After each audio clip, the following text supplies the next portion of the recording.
शाम के करीब 6 बजे का समय था। बारिश अभी अभी रुकी थी और सड़क पर पानी की छोटी छोटी धाराएं बह रही थीं।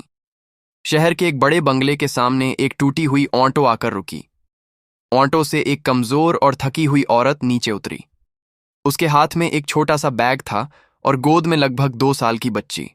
उस औरत का नाम नेहा था। वह कांपते हुए कदमों से बंगले के गेट तक पहुंची। गेट के अंदर खड़े गार्ड ने उसे ऊपर से नीचे तक देखा और बोला, किससे मिलना है? नेहा ने धीमी आवाज में कहा, मुझे राहुल जी से मिलना है। गार्ड ने शक भरी नजरों से उसे देखा, लेकिन तभी बंगले के अंदर से राहुल बाहर आया। राहुल एक सफल बिजनेसमैन था। जैसे ही उसकी नजर नेहा पर पड़ी, वह कुछ पल के लिए जड़ हो गया, क्योंकि यही वही लड़की थी जिसने 3 साल पहले सबके सामने राहुल का अपमान किया था। उस दिन नेहा ने कहा था, राहुल, तुम्हारी औकात मेरे बराबर खड़े होने की भी नहीं है।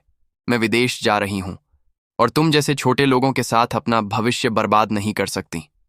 और आज वही नेहा फटे कपड़ों में, गोद में बच्ची लिए, राहुल के दरवाजे पर खड़ी थी। राहुल की मां कमला देवी भी बाहर आ गईं। उन्होंने नेहा को देखा और तुरंत गुस्से में बोलीं, राहुल, यह वही लड़की है ना जिसने तुम्हारी बेइज्जती की थी? इसे यहां क्यों आने दिया? नेहा की आंखों से आंसू बहने लगे। वह धीरे धीरे आगे बढ़ी और कमला देवी के पैरों में गिर पड़ी। मां जी, मुझे माफ कर दीजिए। मैंने घमंड में आकर बहुत बड़ी गलती की थी। उसकी गोद में बच्ची भूख से रो रही थी। नेहा रोते हुए बोली, मैं विदेश गई थी, लेकिन जिस आदमी से शादी की थी उसने मुझे धोखा दिया। सारा पैसा लेकर भाग गया। अब मेरे पास ना घर है, ना सहारा। मैं आपसे कुछ नहीं मांग रही, बस मेरी बच्ची को थोड़ा सा सहारा दे दीजिए। मैं यहां नौकरानी बनकर भी रह लूंगी। पूरा आंगन खामोश हो गया। कमला देवी का गुस्सा अभी भी शांत नहीं हुआ था। उन्होंने कहा, जब तू अमीर थी तब हमें गरीब कहती थी।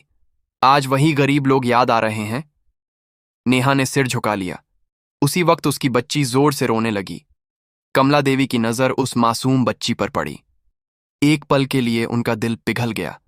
उन्होंने गहरी सांस ली और बोलीं, गलती तूने की है, लेकिन इस बच्ची की कोई गलती नहीं है।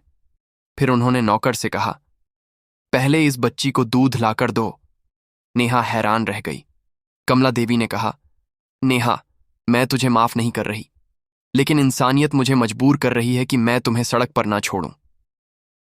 तू यहां रह सकती है, लेकिन अपनी जिंदगी अब मेहनत से बनानी होगी। नेहा की आंखों से आंसू रुक ही नहीं रहे थे। राहुल चुपचाप सब देख रहा था। उसने धीरे से कहा, मां सही कह रही हैं, गलती हर इंसान से होती है, लेकिन दूसरा मौका हर किसी को नहीं मिलता। समय धीरे धीरे बीतने लगा। 1 साल बाद नेहा अब वही कमजोर और टूटी हुई लड़की नहीं रही। राहुल ने उसे अपने ऑफिस में अकाउंट असिस्टेंट की नौकरी दिला दी। नेहा मेहनत करने लगी, अपनी बेटी को अच्छे स्कूल में पढ़ाने लगी और हर रविवार वह शहर के अनाथ बच्चों को अपने हाथों से खाना खिलाती थी, क्योंकि अब उसे समझ आ गया था, पैसा इंसान को बड़ा नहीं बनाता, इंसानियत ही इंसान को बड़ा बनाती है। राहुल और नेहा के बीच अब कोई प्रेम कहानी नहीं थी, लेकिन उनके बीच एक ऐसा रिश्ता बन गया था जो किसी नाम का मोहताज नहीं था। वह रिश्ता था सम्मान और इंसानियत का। दोस्तों, जिंदगी में कभी भी अपने पैसे, खूबसूरती या ताकत पर घमंड मत करना, क्योंकि वक्त का पहिया जब घूमता है तो राजा को भी रंक बना देता है। अगर इस कहानी ने आपके दिल को छुआ हो तो वीडियो को लाइक जरूर करें, और ऐसी ही दिल छू लेने वाली कहानियों के लिए हमारे चैनल को सब्सक्राइब करना मत भूलिए। धन्यवाद।